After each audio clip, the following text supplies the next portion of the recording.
students, this is Anu Asthana with the chapter Life Process of Class 10th।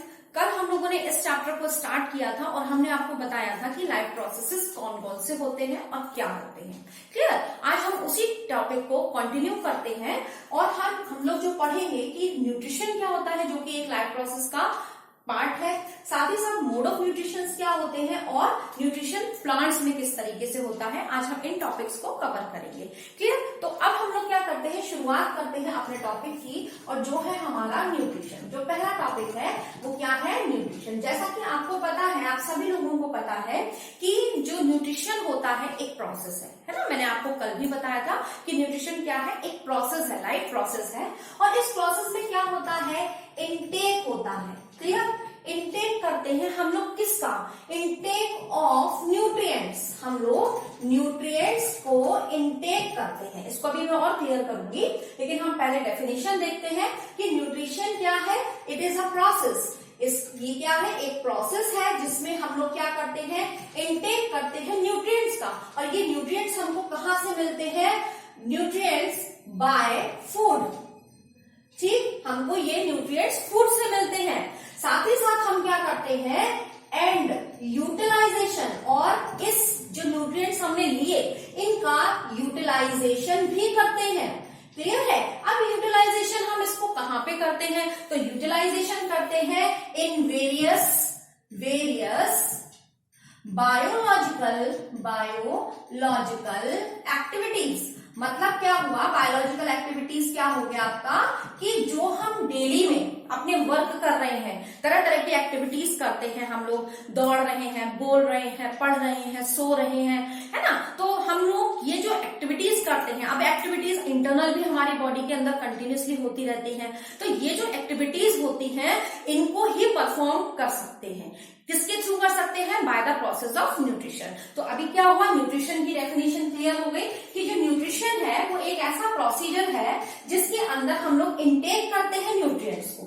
ठीक है, this is a process in which the intake of food, intake of nutrients by food and utilization in various biological activities. This process is known as this process is known as nutrition। Clear होता है सबको? यहां तक सबको समझ में आ गया। अब मतलब सीधा सा अगर हम बोले कि न्यूट्रिशन का मतलब क्या है, कि फूड को लेना, ठीक, और साथ ही साथ उस फूड को अपने यूटिलाइज में लेना, अपने उपयोग में लेकर आना, जो हम डेली की काम करते हैं उस काम के लिए उसको उपयोग करना। ठीक, तो यही हमारा क्या कहलाता है, न्यूट्रिशन कहलाता है। क्लियर? अब देखिए यहाँ पर एक टर्म आया है न्यूट्रिएंट्स। तो न्यूट्रिएंट्स क्या होता है, तो देखिए बेसिकली जो न्यूट्रिएंट्स होते हैं ये कंपोनेंट्स होते हैं। क्लियर है? ये न्यूट्रिएंट्स जो होते हैं ये क्या होते हैं, कंपोनेंट्स होते हैं। These are components. ये हमको कहां पे मिलते हैं, इन फूड। ये सारे कंपोनेंट्स हमको कहां पर मिलते हैं, फूड में मिलते हैं। जो कुछ हम खाते हैं उन सब में हमको न्यूट्रिएंट्स मिलते हैं। क्लियर? अब ये जो न्यूट्रिएंट्स हमको फूड में मिलते हैं ये हमारे लिए क्यों हेल्पफुल होते हैं, तो बेसिकली इनका काम क्या होता है कि ये हमको हमारे बिल्डिंग ब्लॉक होते हैं एक प्रकार से, और हमको एनर्जी प्रोवाइड करवाते हैं। हमारी रिपेयरिंग, हमारी बॉडी की जो रिपेयरिंग है, हमारे जो सेल्स टूटते फूटते रहते हैं उनकी रिपेयरिंग करना, हमारे बॉडी को ग्रो करना। ठीक है, साथ ही साथ हम लोग अपनी लाइफ को हेल्दियर बना सकते हैं। क्यों और क्यों, सिर्फ और सिर्फ न्यूट्रिएंट्स की वजह से। क्लियर? तो न्यूट्रिएंट्स जो होते हैं वो हमको कहां से मिलते हैं, फूड से मिलते हैं, और हम लोगों को हेल्दी रखने में हेल्प करते हैं। क्योंकि अगर हमारी बॉडी के अंदर न्यूट्रिएंट्स नहीं पहुंचेंगे तो हमारी बॉडी के अंदर जो काम हो रहे हैं वो प्रॉपरली नहीं हो पाएंगे। साथ ही साथ इनका एक बहुत इंपॉर्टेंट फंक्शन होता है कि ये क्या करते हैं, हमारे जो भी बॉडी के अंदर केमिकल प्रोसेस हो रहे हैं उनको भी रेगुलेट करते हैं। तो अगर आपसे इनके फंक्शंस को पूछा जाएगा तो फंक्शंस आप बता सकते हैं कि ये हमको क्या प्रोवाइड करवाते हैं, एनर्जी प्रोवाइड करवाते हैं, पहली बात तो, है ना। साथ ही साथ हमको क्या करते हैं, ग्रोथ प्रोवाइड करवाते हैं, है ना। और हम लोग क्या कर सकते हैं, रिपेयरिंग कर सकते हैं, यानी कि रिपेयरिंग में हेल्प करते हैं हमारी, एंड रेगुलेट करते हैं। बहुत इंपॉर्टेंट फंक्शन है कि रेगुलेट करते हैं किसको, केमिकल प्रोसेस। जो हमारी बॉडी के अंदर रासायनिक क्रियाएं चल रही हैं उनको रेगुलेट करते हैं, मतलब नियंत्रित करते हैं। बात सबको क्लियर हो गई? तो न्यूट्रिएंट्स जो होते हैं बहुत अहम हिस्सा निभाते हैं हमारी लाइफ में। और ये किसके थ्रू हमारे बॉडी के अंदर जाते हैं? न्यूट्रिशन के थ्रू जाते हैं। इतनी बात बोलिए आप लोगों को समझ में आ गई। तो हमने यहाँ पर ये देख लिया कि न्यूट्रिशन क्या है और न्यूट्रिएंट्स क्या है। अब हमने यहाँ पर देखा कि कंपोनेंट्स होते हैं। तो बेसिकली जो न्यूट्रिएंट्स होते हैं वो कितने टाइप के होते हैं? तो ये आप लोगों को पता है कि न्यूट्रिएंट्स बेसिकली 6 टाइप के होते हैं। जो मेजर न्यूट्रिएंट्स हैं वो कितने टाइप के हैं? 6 टाइप्स के होते हैं। 6 मेजर न्यूट्रिएंट्स होते हैं। और वो कौन कौन से होते हैं तो वो आप लोग बता सकते हैं। ये हमारे पास होते हैं फैट, है ना, साथ ही साथ कार्बोहाइड्रेट्स। कार्बोहाइड्रेट्स जो हमको क्या देते हैं? एनर्जी प्रोवाइड करवाते हैं। हाइड्रेट्स है ना।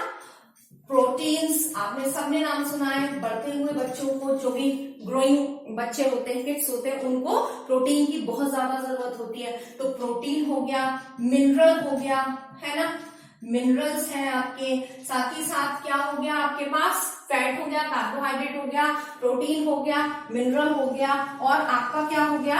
एक आपका हो गया क्या चीज रहती है? फैट हो गया, vitamin, that is vitamin, and last one is water. Clear? तो अब देखिए ये हमारे पास ऐसे 6 न्यूट्रिएंट्स हैं जो हमको क्या मिलते हैं? अपने खाने में से मिलते हैं। ठीक, और जिस थाली में या जिस खाने में ये हमारे पास 6 के 6 न्यूट्रिएंट्स होते हैं, प्रॉपर अमाउंट में होते हैं, तो उसी को हम लोग क्या बोल देते हैं? बैलेंस्ड डाइट बोल देते हैं। क्लियर होता है? तो इतनी बात सबको समझ में आ गई। अब हम लोग देखते हैं कि ये जो न्यूट्रिशन होता है ये अलग अलग ऑर्गेनिज्म में अलग अलग तरीके का होता है। मीन्स क्या हुआ कि हर किसी की जो इनटेक करने का तरीका है वो अलग होता है ना, न्यूट्रिशन लेने का तरीका अलग होता है। तो अब हम लोग क्या पढ़ते हैं? Mode of nutrition. हम सेकेंड टॉपिक को लेते हैं, that is mode of nutrition. मतलब मोड का मीन्स क्या होता है? टाइप। क्लियर? तो न्यूट्रिशन कितने टाइप का होता है उसको अब हम लोग देखेंगे। तो हम जो है मोड के बेस पर बोल सकते हैं, यानी कि उनके इनटेक के बेस पर ऑर्गेनिज्म के हम बोल सकते हैं। पहले होते हैं हमारे पास ऑटोट्रॉफिक न्यूट्रिशन, ऑटोट्रॉफिक न्यूट्रिशन। दूसरा हमारे पास क्या होता है? Heterotrophic nutrition. दूसरा न्यूट्रिशन कौन सा है हमारे पास? That is heterotrophic. अब देखिए इसको हम लोग डिटेल में पढ़ेंगे।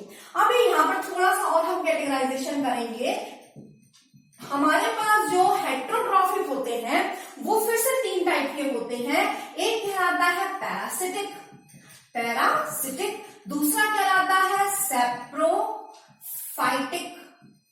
और जो तीसरा होता है that is known as holozoic. Clear? ये हमारे पास होते हैं हेट्रोट्रॉफिक न्यूट्रिशन के काइंड्स। अब देखिए ऑटोट्रॉफिक का मतलब अगर आप समझें तो ऑटो का मतलब क्या होता है? सेल्फ। क्लियर? और ट्रॉफिक का मतलब होता है न्यूट्रिशन, यानी कि न्यूट्रिशन का मतलब आपको पता है इनटेक करना। क्लियर? तो मतलब ऑटोट्रॉफ्स वो न्यूट्रिशन का मोड है, ऑटोट्रॉफिक मोड वो न्यूट्रिशन का मोड है कि जिसमें ऑर्गेनिज्म अपना फूड खुद ही प्रिपेयर करते हैं। बात सबको समझ में आई? मतलब मैंने क्या बोला कि autotrophic nutrition is that mode in which organisms produce or synthesize their own food by itself। अपना फूड खुद ही प्रिपेयर करे, उसी को हम लोग क्या बोलते हैं? ऑटोट्रॉफिक न्यूट्रिशन बोलते हैं। और जो ऑर्गेनिज्म खुद अपना प्रिपेयर करते हैं फूड, उन ऑर्गेनिज्म को हम लोग क्या बोलते हैं? ऑटोट्रॉफ्स बोलते हैं। क्लियर होता है? हेट्रो का मीन्स होता है डिफरेंट, ट्रॉफिक का मतलब होता है अगेन न्यूट्रिशन, मतलब ऐसे ऑर्गेनिज्म जो अपना फूड किसी और से लेते हैं, खुद नहीं प्रिपेयर करते बल्कि किसी और से लेते हैं, किसी और सोर्स के थ्रू लेते हैं, तो उनको हम लोग क्या बोलते हैं? हेट्रोट्रॉफिक। क्लियर होता है? इनको हम लोग बाद में डिटेल में पढ़ेंगे, लेकिन अभी हम लोग किसको पढ़ रहे हैं? ऑटोट्रॉफिक को ही हम लोग कंसीडर कर रहे हैं और इसको ही हम लोग डिटेल वीडियो में पढ़ रहे हैं। क्लियर है? चलिए अब हम इसको डिटेल में पढ़ते हैं। तो अब आते हैं हम लोग, देखिए आपको भी पता है कि लिविंग ऑर्गेनिज्म में जो ऑटोट्रॉफ्स होते हैं वो क्या है? अपने आप फूड को प्रिपेयर कर रहे हैं। तो इस कैटेगरी में कौन आता है? That is plants. तो अब हम लोग क्या देख रहे हैं? Nutrition in plants. क्लियर? पहले क्या देख रहे हैं, आपको ये बात तो क्लियर है कि ये जो प्लांट्स होते हैं ये कौन सा न्यूट्रिशन शो करते हैं, ये करते हैं ऑटोट्रॉफिक न्यूट्रिशन, ये करते हैं ऑटोट्रॉफिक न्यूट्रिशन। क्लियर। अब क्या होता है ऑटोट्रॉफिक न्यूट्रिशन क्या है, ये आपको पता है कि ऑटोट्रॉफिक न्यूट्रिशन का मतलब क्या हो गया कि when food is prepared by its own, यानी कि जब क्या होता है फूड अपने आप प्रिपेयर किया जाता है तो उसी को हम लोग क्या बोलते हैं, हम लोग बोलते हैं उसको ऑटोट्रॉफिक न्यूट्रिशन। क्लियर। अब देखिए हमने कहा फूड ठीक प्रिपेयर कर रहा है, तो पहली बात कौन सा फूड प्रिपेयर होगा, तो फूड होगा आपका ऑर्गेनिक। ठीक, यानी कि प्लांट्स क्या करते हैं, ऑर्गेनिक फूड को प्रिपेयर करते हैं। पहली बात मैं यहां पर लिखती हूं कि फूड यहां पर हम लोग कौन सा प्रिपेयर करते हैं, हम लोग नहीं प्लांट्स वो कौन सा फूड प्रिपेयर करते हैं, ऑर्गेनिक फूड को प्रिपेयर करते हैं। ऑर्गेनिक फूड के अंदर क्या होता है, ग्लूकोज और स्टार्च। क्लियर। अब देखिए ये जो ग्लूकोज होता है ये आप मान के चलिए सिंपल फूड होता है, सबसे सिंपल फूड जो होता है वो क्या होता है, ग्लूकोज होता है। जबकि स्टार्च कैसा होता है, कॉम्प्लेक्स फूड में आता है। यहां तक सबको बात समझ में आ गई। चलिए अब देखिए ये जो फूड प्रिपेयर हो रहा है ये किसके थ्रू हो रहा है, तो बाय या विद द हेल्प ऑफ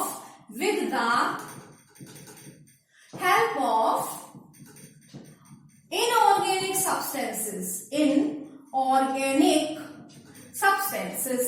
तो आप देखिए इनऑर्गेनिक सब्सटेंसेस हमारे पास क्या होते हैं, ये होते हैं हमारे पास कार्बन डाइऑक्साइड एंड वाटर। सबको यहां तक बात समझ में आ गई। मैंने आपको सिंपल क्या बताया कि ऑटोट्रॉफिक जो न्यूट्रिशन होता है उसमें जो ऑर्गेनिज्म होता है वो अपना फूड खुद प्रिपेयर करता है। अब वो फूड जो प्रिपेयर कर रहा है वो कैसा होगा, वो ऑर्गेनिक फूड होगा। और ऑर्गेनिक की कैटेगरी में कौन आता है, ग्लूकोज स्टार्च। मीन्स अपना फूड वो किस फॉर्म में बनाएगा, ग्लूकोज से स्टार्च के फॉर्म में। क्लियर।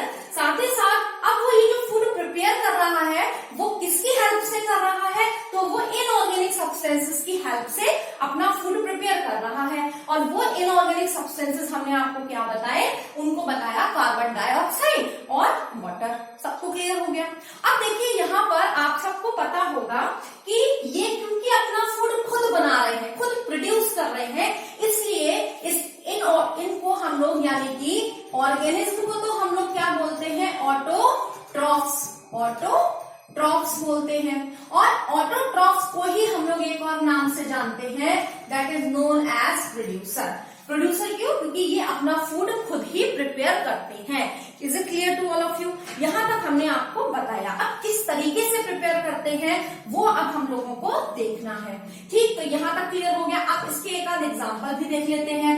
तो एग्जाम्पल में क्या आता है कि जितने भी आपके पास ग्रीन प्लांट्स होते हैं, है ना, जितने भी आपके ग्रीन प्लांट्स होते हैं वो सारे के सारे क्या होते हैं, ऑटोट्रॉफ्स होते हैं। इसके अलावा कुछ एल्गेज जो होते हैं, दैट इज एल्गे जो होते हैं वो भी क्या है, आपके ऑटोट्रॉफ्स में आते हैं। कुछ बैक्टीरिया, सम बैक्टीरिया, सारे नहीं लेकिन सम बैक्टीरिया, वो भी किस कैटेगरी में आते हैं, वो भी ऑटोट्रॉफ्स की कैटेगरी में आते हैं। जैसे इसका हम एक एग्जांपल ले लें, साइनोबैक्टीरिया, है ना, ये एक ऐसा बैक्टीरिया है जो खुद अपना फूड प्रिपेयर करता है। तो ये सारे क्या कहलाते हैं, क्योंकि अपना फूड खुद प्रिपेयर कर रहे हैं इसलिए इनको हम लोग क्या बोलते हैं, ऑटोट्रॉफ्स या प्रोड्यूसर। यहां तक क्लियर हो गया। अब हम लोग देखेंगे कि ये अपना फूड किस तरीके से प्रिपेयर करते हैं।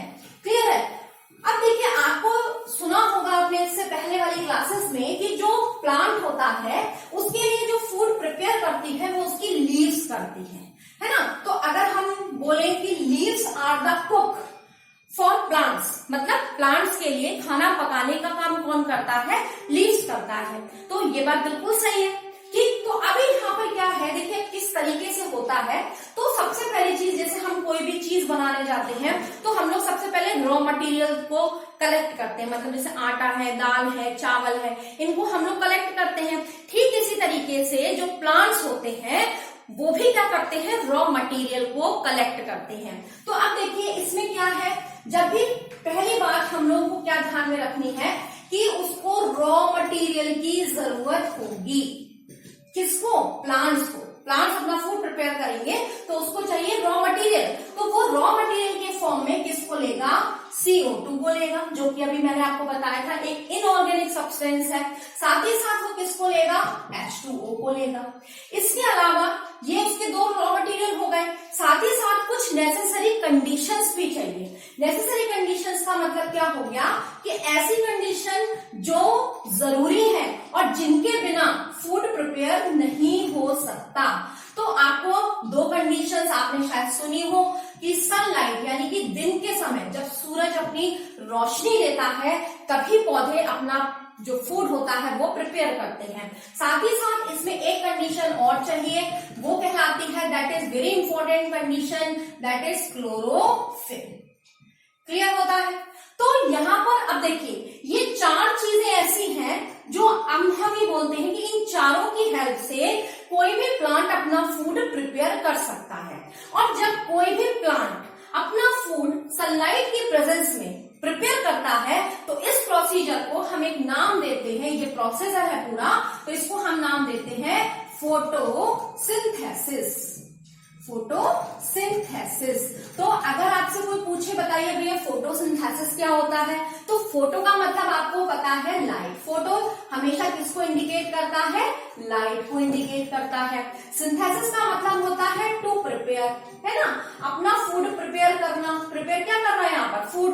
मतलब क्या हुआ कि वो procedure, photosynthesis is a procedure in which plants prepare its food in the presence of light. कौन सी लाइट, सनलाइट, ठीक है, in the presence of sunlight. यानी कि जिस सनलाइट की प्रेजेंस में जब कोई भी प्लांट अपना फूड प्रिपेयर करता है तो उस प्रोसीजर को हम लोग क्या बोलते हैं, फोटोसिंथेसिस। तो अभी क्या होगा, फोटोसिंथेसिस होगा। ये हमें पता चल गया कि जो प्लांट्स होंगे वो क्या करेंगे, फोटोसिंथेसिस के थ्रू फूड प्रिपेयर करेंगे। और उस फूड को प्रिपेयर करने के लिए सबसे महत्वपूर्ण रोल कौन निभाएगा, लीव्स निभाएंगी। कैसे निभाएंगी अब हम वो देखते हैं। तो देखिए सबसे पहली चीज हमने क्या देखा कि हमको ये चीजें चाहिए, है ना। अब ये कैसे आएंगी, कहां से आएंगी, अब हम इसको थोड़ा सा देखते हैं। तो देखिए सबसे पहले हम बात करते हैं CO2 की, ठीक है। तो मैं इसको थोड़ा सा यहां से हटाती हूँ। CO2 की बात करते हैं तो देखिए अगर मैं यहाँ पर एक ड्रॉ करूं, और तो मेरी ड्राइंग बहुत अच्छी नहीं है बट थोड़ा सा कोशिश करेंगे कि आपको समझ में आ सके, ठीक। तो आप इमेजिन करिएगा कि ये इसकी एक लीफ है, इस प्लांट की एक लीफ है, ठीक। अभी ये क्या होगा, ये ट्री है बेसिकली, और यहाँ पर इसकी रूट्स होंगी, है ना, इस प्लांट की रूट्स भी जा रही होंगी, ठीक है। तो देखिए सबसे पहले हम क्या करते हैं, यहाँ पर पानी डालते हैं। आप मिट्टी में पानी देते हैं तो ये पानी क्या होता है, आपको पता है कि ये पानी क्या होता है, इस रूट्स के थ्रू कहाँ पे चला जाता है, ऊपर की तरफ चला जाता है। तो पानी तो कहाँ से मिल गया, पानी तो रूट्स ने खींच लिया, है ना। अब आती है बात CO2 की। तो CO2 कहां से आएगी, तो देखिए CO2 आपको यहाँ पे दिखाई दे रही है पत्ती। अब इस पत्ती को अगर मैं यहाँ पर बनाऊं, थोड़ा सा बड़ा बना दूं, तो देखिए हम यहाँ पर इस पत्ती को कंसीडर करें, क्लियर। अब ये जो लीफ है हमारी, इस लीफ में क्या होता है, यहाँ पर छोटे छोटे टिनी पोर्स आपको दिखाई देते हैं, ठीक है। और ये जो हमारी नीचे वाली सरफेस होती है उस पे ज्यादा होते हैं, जबकि ऊपर वाली सरफेस पे थोड़े से कम होते हैं, लेकिन वो थोड़े कम या ज्यादा वाली कंडीशन आ जाती है। तो ये जो टिनी पोर्स होते हैं ना, इनको हम लोग क्या बोलते हैं, स्टोमेटा। यानी कि ये स्टोमेटा क्या है, टिनी पोर्स है ना। ये कैसे है, ये हमारे टाइनी पोर्स होते हैं। अब इन टाइनी पोर्स का काम क्या है, तो देखिए टाइनी पोर्स क्या होते हैं, अगर हम इसको थोड़ा सा देखें एनलार्ज करके, तो हमको इसका स्ट्रक्चर कुछ बीन शेप का दिखाई देता है, कुछ इस टाइप से हमको इसका स्ट्रक्चर दिखाई देगा, क्लियर है, कुछ इस टाइप से दिखाई देता है। साथ ही साथ यहाँ पे हमें कुछ डॉट्स या साइड्स जिसको अपन बोलते हैं वो दिखाई देते हैं, क्लियर। अब क्वेश्चन यहाँ पर ये उठता है कि CO2 की हम लोग बात कर रहे थे कि कहाँ से आई, है ना। तो देखिए ये स्टोमेटा क्या करता है, ऐसे ओपनिंग, जैसे ओपनिंग होती है इस तरीके से मानिए, तो ये क्या हो जाता है, ओपन हो जाता है और ये क्लोज हो जाता है। तो जब हमको क्या होता है, CO2 की इनकमिंग होती है, यानी कि CO2 जब आती है पौधों के पास, तो ये पोर्स कैसे हो जाते हैं, खुल जाते हैं, क्लियर है। अब ये जब खुलते हैं तो क्या होता है कि जो कार्बन डाइऑक्साइड है वो तो अंदर आ जाता जाती है, लेकिन जो ऑक्सीजन होती है वो बाहर चली जाती है। बात सबको समझ में आ गई? ठीक, तो यानी कि क्या हुआ कि हमारे पास जो CO2 है वो कहां से आई, वो प्लांट्स के पास कहां से आई, जो हमारे एनवायरमेंट में CO2 थी वो इस स्टोमेटा के इन पोर्स के अंदर से एंट्री लेती है। क्लियर? अब देखिए इसके चारों तरफ आपको ये इसके चारों तरफ आपको एक ऐसा स्ट्रक्चर दिखाई दे रहा है, ये बेसिकली एक टाइप का गार्ड है ना, और इसीलिए हम इसको क्या बोलते हैं, गार्ड सेल बोलते हैं। क्लियर है? इसको हम लोग क्या बोलते हैं, गार्ड सेल। तो गार्ड सेल बेसिकली करता क्या है, यहाँ पर इसका बहुत इंपॉर्टेंट फंक्शन हो जाता है कि जो गार्ड सेल होता है हमारा, ये क्या करता है, ओपनिंग एंड क्लोजिंग, जो भी हमारे सेल की ओपनिंग एंड क्लोजिंग हो रही है उसके लिए कैसा होता है, रिस्पॉन्सिबल होता है। तो ओपनिंग एंड क्लोजिंग है ना, responsible for opening and closing. ठीक है, ये गार्ड सेल का जो काम है बेसिकली कि ये उसको खोलता है और बंद करने में हेल्प करता है। इतनी बात क्लियर होती है? अब देखिए यहाँ पर क्या है, गार्ड सेल, ये तो हमें पता चल गया कि कार्बन डाइऑक्साइड कहां से आई, ये हमारी आई है गार्ड सेल्स के थ्रू। ठीक है, और साथ ही साथ यहाँ पर क्या हुआ, अब हमने देख लिया कि हमारे पास क्या आ चुका है, कार्बन डाइऑक्साइड आ गई और वाटर भी आ चुका है। यहाँ पर हमारे पास क्या है, सनलाइट आ रही है। क्लियर है? ये हमारा सन है जहां से हमको क्या दे रहा है, वो सनलाइट प्रोवाइड करवा रहा है।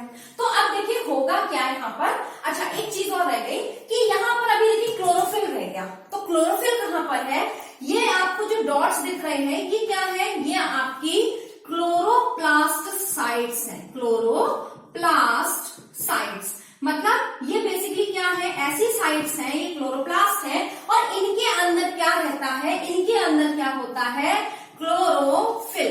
ये जो क्लोरोफिल होता है ये ही खाना पकाने में हेल्प करता है। जितने भी प्लांट्स होते हैं, आपको भी पता है ग्रीन प्लांट्स, हम बेसिकली फोकस कर रहे हैं ग्रीन पर। तो ग्रीन आखिर क्यों, क्योंकि ग्रीन कलर के जितने भी प्लांट्स होते हैं उनके पास ही क्या पाया जाता है, क्लोरोफिल। और क्लोरोफिल कहाँ पर मिलता है, ये क्लोरोप्लास्ट में मिलता है। क्लियर होता है? तो ये जो क्लोरोफिल होता है ये बहुत अच्छी भूमिका निभाता है। इसका काम क्या होता है, तो इसका काम होता है, क्लोरोफिल का काम होता है कि ये क्या करता है, ट्रैप करता है सनलाइट को। ये सनलाइट को ट्रैप करता है। क्लियर? और साथ ही साथ ट्रैप करने के बाद उस लाइट एनर्जी को, सनलाइट जब ट्रैप हुई तो बेसिकली हमें क्या मिला, लाइट एनर्जी मिली। और वो सनलाइट को, लाइट एनर्जी को किसमें कन्वर्ट करता है, केमिकल एनर्जी में कन्वर्ट करता है। बोलिए यहां तक सबको बात समझ में आ गई? तो आपको यहाँ पर ये क्या, अब देखिए सारी चीजें आपके पास आ गई कि आपके पास रॉ मटेरियल था कार्बन डाइऑक्साइड, जो कहां से आया, जो प्लांट में जो लीव्स होती हैं उनके पास क्या पाया जाता है, स्टोमेटा होता है, जो कैसे होते हैं, टाइनी पोर्स होते हैं, और इसमें एक गार्ड सेल होता है जो उसको क्या करता है, उसकी क्लोजिंग और उसकी ओपनिंग को, यानी कि कब खुलेगा कब बंद करेगा, इसको कौन रेगुलेट करता है, कौन कंट्रोल करता है, वो गार्ड सेल करता है। तो स्टोमेटा के थ्रू क्या आता है, कार्बन डाइऑक्साइड आता है। पानी कहां से आ गया, पानी आ गया रूट से। साथ ही साथ सनलाइट तो सन दे ही रहा है। क्लोरोफिल कहां पर आया, इस गार्ड सेल में ही क्या होते हैं, क्लोरोप्लास्ट साइट्स होती हैं। जो क्लोरोप्लास्ट साइट्स जो होती हैं वो क्या करती हैं, क्लोरोफिल को कंटेन करती हैं, और क्लोरोफिल क्या करता है, सनलाइट को ट्रैप करता है और उसे केमिकल एनर्जी में कन्वर्ट करता है। यहां तक सबको बात समझ में आ गई? अब क्या होगा, हमारे पास सारी चीजें आ चुकी हैं, तो अभी क्या होगा कि यहाँ पर रिएक्शन होगी, है ना। रिएक्शन होगी तो कौन सी रिएक्शन होगी, तो देखिए हमने कहा कि इसमें कार्बन डाइऑक्साइड चाहिए, साथ ही साथ क्या चीज चाहिए, वाटर चाहिए। इसको हमें कुछ कंडीशंस देनी है, जैसे सनलाइट होना चाहिए, साथ ही साथ इसके अंदर क्या होना चाहिए, क्लोरोफिल होना चाहिए। जब ये सारी चीजें मिल जाती हैं तो क्या बनाता है, ये फूड बनाता है, जो किसको आप क्या बोलते हो, ग्लूकोज बोलते हो, और इसका फॉर्मूला होता है C6H12 और O6। साथ ही साथ इस रिएक्शन में ऑक्सीजन भी रिलीज होती है। अब हम इसको थोड़ा सा बैलेंस कर देते हैं, क्योंकि ये बैलेंस नहीं है, तो इसको हमने क्या कर दिया, बैलेंस कर दिया। क्लियर है? तो ये रिएक्शन होती है जब हमारा जो प्लांट है वो फूड को प्रिपेयर करता है। यहां तक सबको बात समझ में आ गई। अब देखिए यहां पर फूड बना, तो ये फूड किस फॉर्म में आया है, ये किसका फॉर्मूला है, ये है ग्लूकोज का फॉर्मूला। और मैंने अभी आपको बताया था कि ये जो ग्लूकोज होता है ये कैसा फूड है, ये सिंपल फूड है ना। अब क्या है, ये सिंपल फूड जो होता है वो इसमें आकर किस फॉर्म में कलेक्ट हो गया, ग्लूकोज के फॉर्म में कलेक्ट हो गया। क्लियर। अब देखिए यहाँ पर क्या हुआ, इसको जब जरूरत थी, जो भी उसके फंक्शंस होने थे वो सारे फंक्शन उसने, मतलब उसको फूड जो है ग्लूकोज के फॉर्म में मिल गया और उससे उसको एनर्जी मिली और उस एनर्जी का यूज उसने अपनी एक्टिविटीज के लिए किया। लेकिन ऐसा तो है नहीं कि सारा का सारा फूड जो है वो यूज ही कर लेगा। कुछ फूड जो होता है वो हो जाता है स्टोर, और वो स्टोर जो यहाँ पे मैं लिखती हूँ कि ये जो फूड होता है जितना कंज्यूम हो गया वो तो ग्लूकोज के फॉर्म में हो ही गया, साथ ही साथ जो स्टोर्ड फूड होता है, जो बचा हुआ फूड होता है वो किस फॉर्म में कन्वर्ट हो जाता है, वो हो जाता है स्टार्च के फॉर्म में। और आपको मैंने बताया था कि स्टार्च कैसा फूड है, ये है कॉम्प्लेक्स फूड। तो जिस समय प्लांट्स अपना फूड नहीं बना रहे होते, जनरली रात में, जब रात होती है तब सूरज नहीं होता और जब सनलाइट नहीं होगी तो प्लांट अपना खाना प्रिपेयर नहीं कर पाएगा। तो जिस समय सनलाइट प्रोवाइडेड नहीं होती है, यानी कि नाइट के समय, जब प्लांट्स को एनर्जी की रिक्वायरमेंट होती है, वापस से उसे फूड की जरूरत होती है, तो वो क्या करता है, इस स्टार्च को जो कि कॉम्प्लेक्स था उसको वापस से किसमें कन्वर्ट करता है, ग्लूकोज में कन्वर्ट करता है, और ग्लूकोज में कन्वर्ट करने के बाद उसको कंज्यूम कर लेता है और पूरे प्लांट्स तक पहुंचा देता है। इस तरीके से जो आपकी प्लांट्स होते हैं वो अपना पूरा का पूरा जो न्यूट्रिएंट्स होते हैं वो सारे के सारे क्या करते हैं, इनटेक करते हैं। बात सबको समझ में आती है। और इस तरीके से ये हमारा जो टॉपिक है वो फिनिश होता है। आई होप कि आप लोगों को समझ आया होगा। कहीं पे आपको कोई डाउट लगता है तो आप प्लीज नीचे कमेंट बॉक्स में जरूर मेंशन करिए और अपने सुझाव दीजिए, जिससे कि हमें पता चल सके कि हम लोगों की जो मेहनत है वो कितनी बेनिफिशियल हो रही है, कितने स्टूडेंट्स इसको बेनिफिट इसका उठा पा रहे हैं। और आप लोगों के कमेंट्स ही हमको इंस्पिरेशन प्रोवाइड करते हैं। So please watch my videos and thanks a lot.